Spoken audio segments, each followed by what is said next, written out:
അത് കഴിഞ്ഞ് എൻ്റെ ഡ്രീം എന്ന് പറഞ്ഞു കഴിഞ്ഞാൽ എനിക്ക് 43,000 ഫീറ്റിൽ നിന്ന് ജമ്പ് ചെയ്യണമെന്നാണ്. അത്യാവശ്യം നല്ല എക്സ്പെൻസീവ്. ഇപ്പോൾ 81 ലക്ഷമൊക്കെ ഉണ്ടെങ്കിൽ നമുക്ക് അത് പോയി ജമ്പ് ചെയ്യാൻ പറ്റും.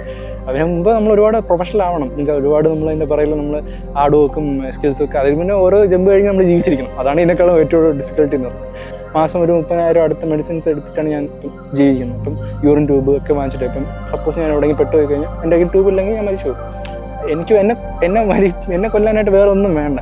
അപ്പം എനിക്ക് അത്രയും റിസ്ക് ഉള്ള ഒരാളാണ്. മീൻസ് അത്രയും റിസ്ക് ആയിട്ട് ജീവിക്കുന്നത്. അപ്പം അത് വെച്ചിട്ട് ജീവിക്കുമ്പോൾ തന്നെ ജീവിക്കാൻ തന്നെ പാടാം. എനിക്ക് ആക്ച്വലി ഈ സമൂഹത്തിനോട് പറയാനുള്ളതെന്ന് വെച്ച് കഴിഞ്ഞാൽ നമ്മുടെ ഇപ്പം നമ്മുടെ നാട്ടിൽ അങ്ങനെയുള്ള ആൾക്കാരെ അക്സെപ്റ്റ് ചെയ്യുക, അങ്ങനെയുള്ള ആൾക്കാരെ പുഷ് ചെയ്യുക, അവരെ വീട്ടിലിരിക്കാതിരിക്കുക, അവരെ പുറത്ത് കൊണ്ടുവരിക. അവർക്ക് ഇതുപോലുള്ള ഒരുപാട് കഴിവുകളുണ്ടാവും, അവരെ പുറത്ത് കൊണ്ടുവരിക. നിങ്ങളുടെ ലൈഫിൽ ഏതെങ്കിലും ഒരു ചെറിയ കാരണം കൊണ്ടോ എന്തെങ്കിലും സിറ്റുവേഷൻ കൊണ്ടോ നിങ്ങൾ സപ്രസ്ഡ് ആയി പോകുന്നുണ്ടെങ്കിൽ പുഷ് യുവർ ലിമിറ്റ്സ്. ആൾക്കാരുടെ സപ്പോർട്ട് നീഡ് ആവശ്യമാണ്. അപ്പോൾ എന്നെ പോലെ ഒരാൾക്ക് മുന്നോട്ട് വരണമെങ്കിൽ സപ്പോർട്ട്സ് ആവശ്യമാണ്. എൻ്റെ ലൈഫിൽ കുറച്ച് നാളെ ഉണ്ടെങ്കിലും ആ കുറച്ച് നാളെ ഏറ്റവും എക്സ്ട്രീംലി ഒരു ഹിസ്റ്ററി ഉണ്ടാക്കുക എന്നുള്ളതാണ് എൻ്റെ എയിം.